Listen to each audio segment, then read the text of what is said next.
It's hard to see kids struggle, but it's one of the most important parts of their growth. Let's dive into why letting kids face challenges builds resilience and independence. Here's a breaking news alert. It's okay to let kids face challenges. It's okay to let kids struggle. As a matter of fact, let me redo my breaking news bulletin. It's important to let kids face challenges. It's important to let kids struggle. That's what builds resilience. Struggle teaches kids to problem solve and develop independence. If a child is never allowed to struggle through something, then they are going to panic or become dysregulated anytime they have to struggle with something. If every time they are struggling with something, you step in and just take it from them, they will never be able to handle those things themselves. Allowing a child to struggle at a developmentally appropriate level, let me emphasize that, at a developmentally appropriate level, teaches them to problem solve. How does that work? When children are struggling, their brain is figuring out, oh, that didn't work, so now let's try something else. That didn't work, so now let's try something else. Maybe if I tweak this, oh, that could work. Oh, there we go, I got it. That problem solving of trying something and then seeing what didn't work, seeing what did work, and then redoing it, going all the way through it. That struggle teaches them how to solve problems over time. It also teaches them independence because it shows them they can handle some struggle. If they are constantly flooded with, oh no, don't, I can't stand it when I see you struggle with this, oh, I just need to do this for you, then what it teaches them is I must not be capable. I must not be able to do this. Allowing children to struggle teaches them how to problem solve, and it teaches them independence. Another thing it teaches kids when you allow them to struggle is emotional regulation.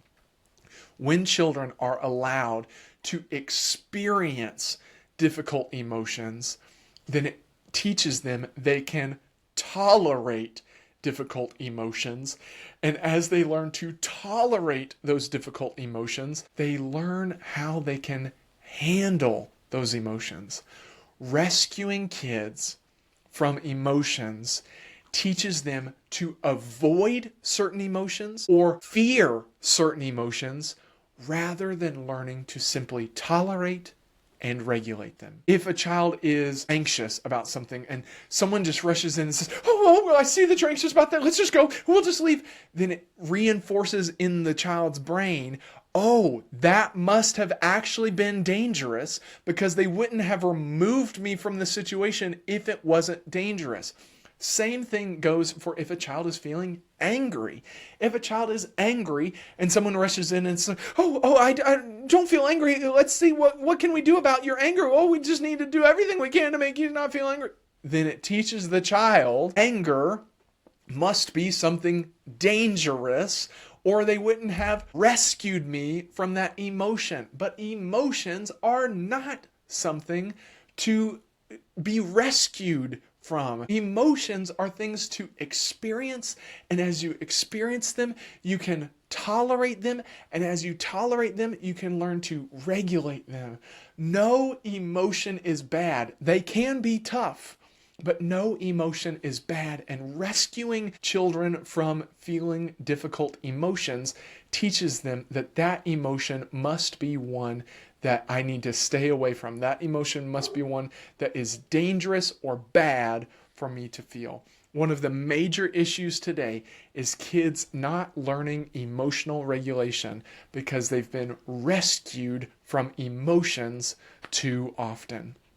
There was a little boy who came to see me for emotional regulation difficulties, and I'll call him Calvin. Calvin was in my office, and every time he was in my office, he wanted to play either tic-tac-toe or Connect Four. And I gotta tell you, I am pretty good at tic-tac-toe and Connect Four. And I also have a rule: I don't let children win games. Kids do beat me at games, but when they beat me at games, they really did beat me at the game. And I hold that rule for all of my clients. Right now I have clients as young as 2 and as old as 20. And if any of them challenge me to a game, I'm going to play my best, and they are either going to win or lose by their own merit. I am not going to allow them to beat me. Well, Calvin would come in every time and he would play tic-tac-toe, and tic-tac-toe is what we started with. And I just beat him over and over and over and over and over again until finally he had the chalk that was from my chalkboard and he launched it at the chalkboard. He was like, "I hate you. I am never coming here ever again." And I looked at him and I was like, "I know. You're really frustrated that you are losing the game." But he came back. He did come back. And this time he chose to play Connect 4 with me. And we played several rounds of Connect 4. He did not win a single one. And he slammed the Connect 4 board down onto the ground, and he dumped all the pieces onto the ground, and he said, "I hate you. I am never coming here ever again." And I looked at him and I said, "I know. It can be really hard sometimes when you lose a game, especially when you lose it a bunch of times." And he came back. He did come back, and he played me in Connect 4 again. And this time he beat me one time. And he looked at me and he said, "Mr. Stu, I am never playing you in a game ever again." But he came back. He came back again. And guess what? He played me again. And he lost over and over and over and over and over. But then he'd beat me once. And then maybe the next time he'd beat me none at all. And then the next time he'd beat me once, or maybe he'd beat me a couple times.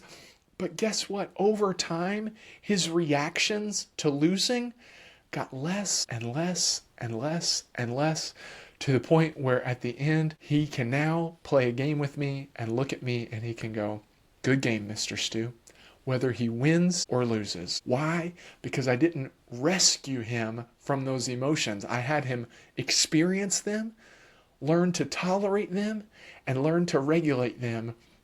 And over time, with consistency, it's not a one-time thing, but over time with consistency, that is how kids learn how to problem solve. That's how they learn they can do things on their own. And it's how they learn to tolerate and regulate their emotions over time. Playing that game over and over taught him patience, perseverance, and even social skills over time. It's okay and important to let kids face challenges and struggle. It's what builds resilience. Let me know in the comments, what's one way you'll encourage healthy, developmentally appropriate struggle for your kids in 2025?